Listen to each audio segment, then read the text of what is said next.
Are you in a place in your life that you are ready to try something new? Maybe you keep thinking there's got to be a better way. I just am not a happy person. I don't like what's going on in my life.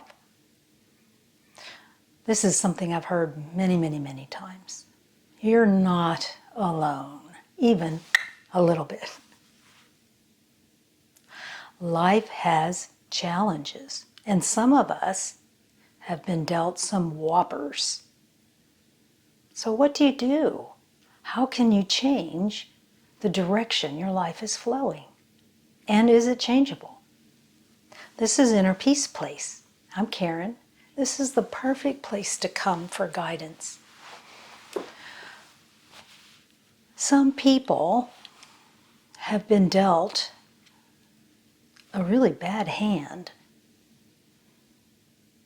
Some people think that they've had a life that's been stressful, but then you start speaking to numerous people, you realize there's a huge variance in that. So the amount of work, time, thought time, that's what I call it, you have to put into shifting the energies around you might be different than someone else.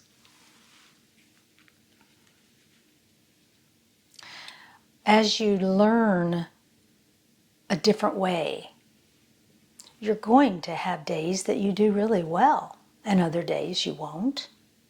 That's the norm. As you think about it, the relationships you have with yourself and with others, over time, those relationships solidified. In other words, their energy got thicker. And by observing that energy, you can learn an awful lot. Where do your thoughts go during the day? You know, when you're not focused on work or doing something. What do you daydream about? What do you find the most common flowing thought in your brain? I think a lot of us feel that our lives happen to us. A lot of situations do happen to us. But the overall path, the overall picture, the moment-to-moment picture is a personal choice. So when you sit here and say, I don't know what to do, it's time for me to do something, that is a wonderful place to be. You're getting into a place that is larger. In other words, you're looking over the fence. You're taking a breath. I need something different in my life. You're looking over the fence. In the past, you may not even realize there was a fence there, much less climbing to look over it. This is a good place. This is the beginning. I don't even think it's the beginning. It's along the path. You have to know that there's an issue. People will ask me, how can I create, magnetize a life that I want? And my first response is always the same thing. Do you know what you want? Do you know what a non-chaotic life would look like?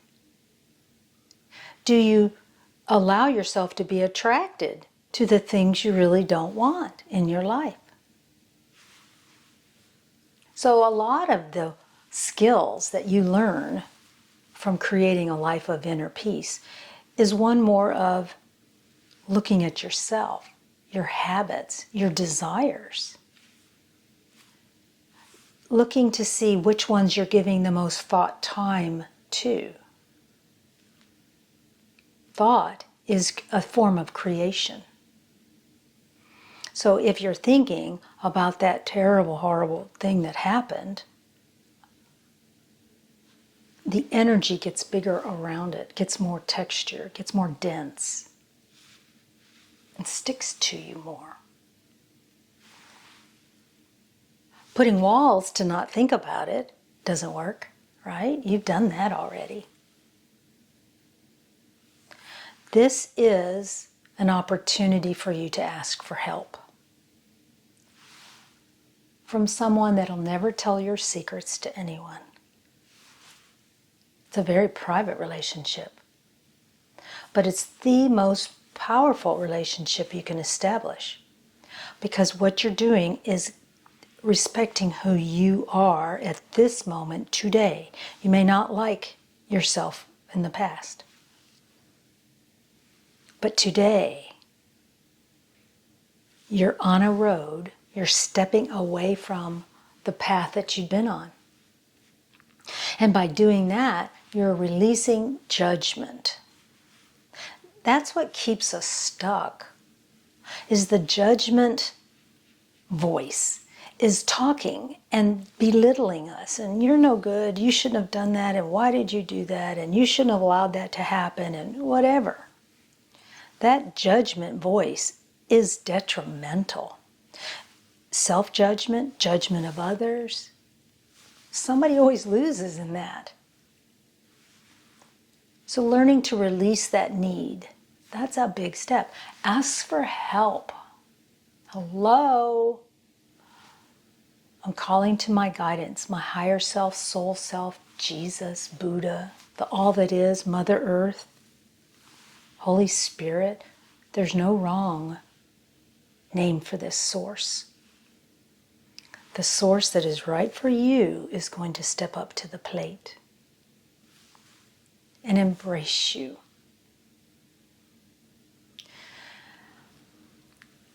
One of the things that people who are new to finding this path comment is they don't feel it.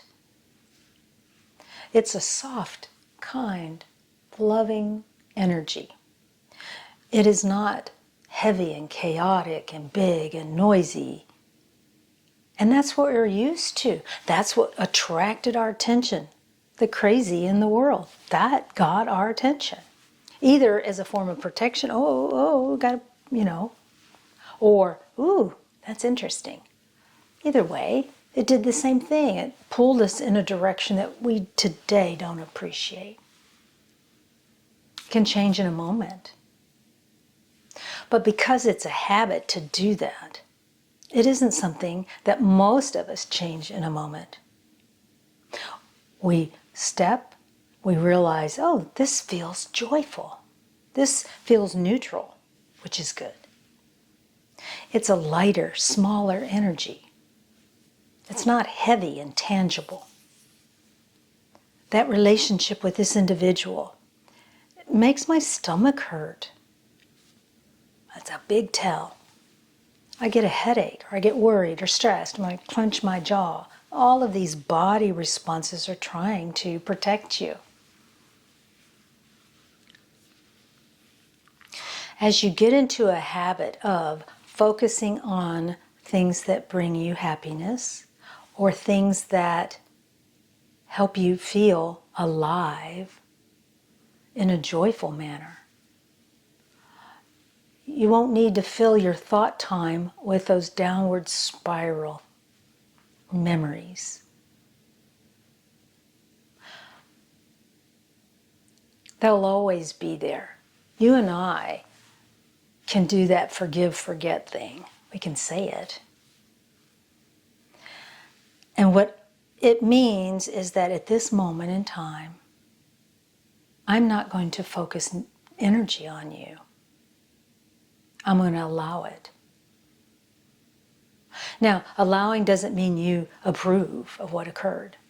Allowing just means that your energies are released.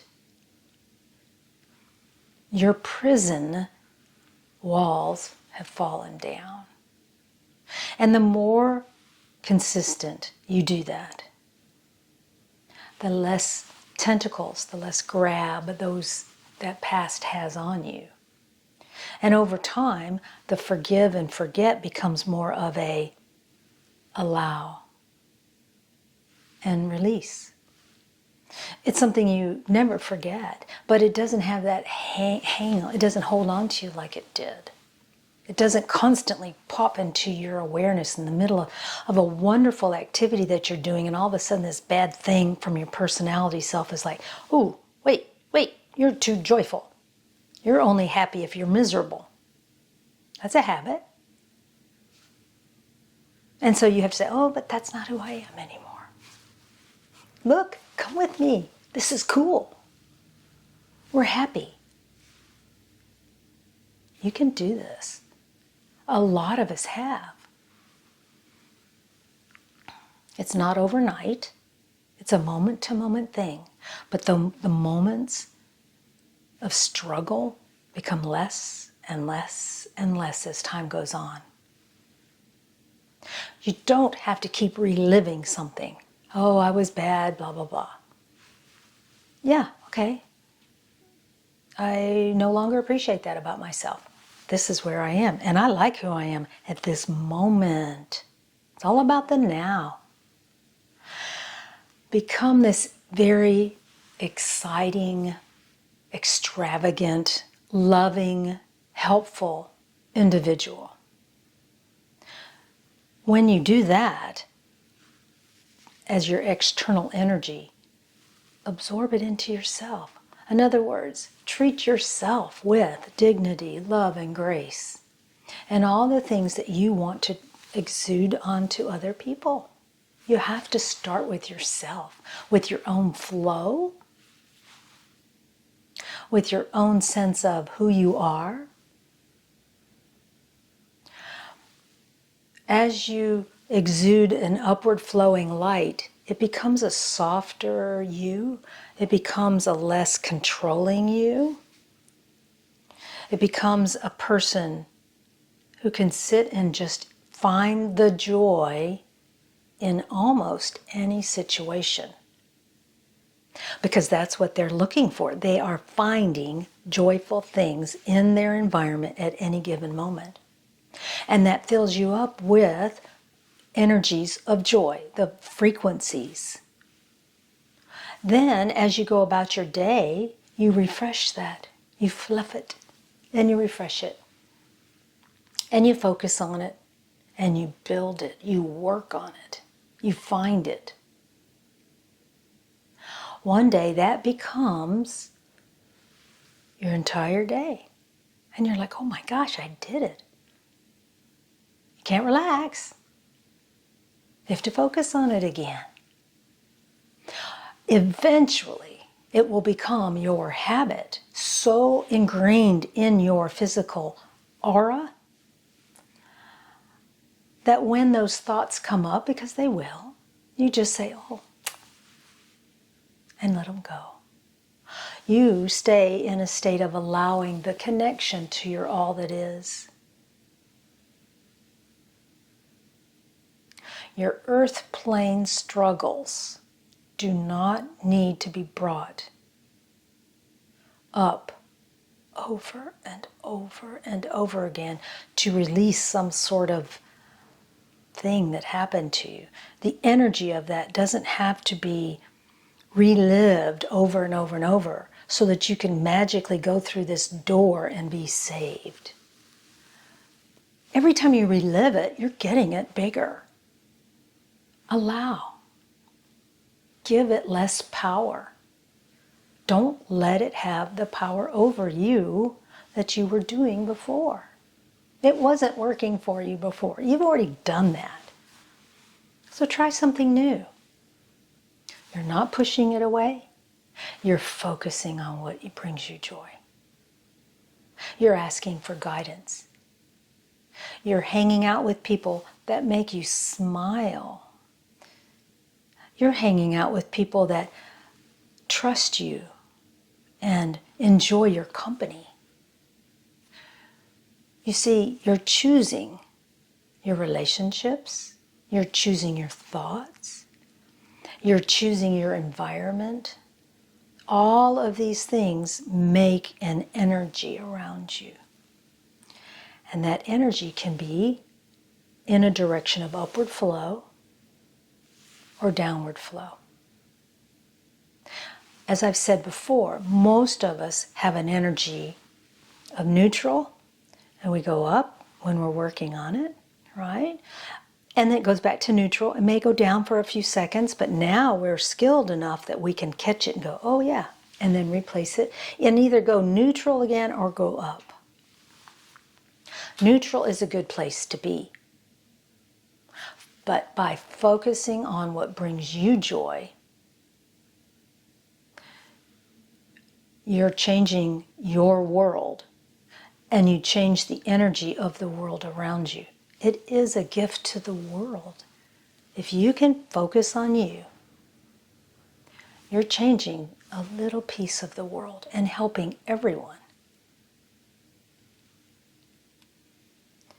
We don't need to be around people who bring us down. We don't have to be rude about it either. Find a neutral way to remove yourself if something starts going south. Or if you're invited to do something, don't say something like, I'm on a spiritual path and I'm going to avoid that. You don't want to say that to people. Just be it. Your mouth won't teach people. Your actions, your energy is the best teacher in the whole world. We deserve to remember our relationship, and we are being called to do that. It's a soft, gentle call. Go find that. Sit with it. Be still. Meditate or walk. Find your relationship. Feel it. And see what it has to offer. Love and light to you and your path. And I'll see you next time. Bye-bye.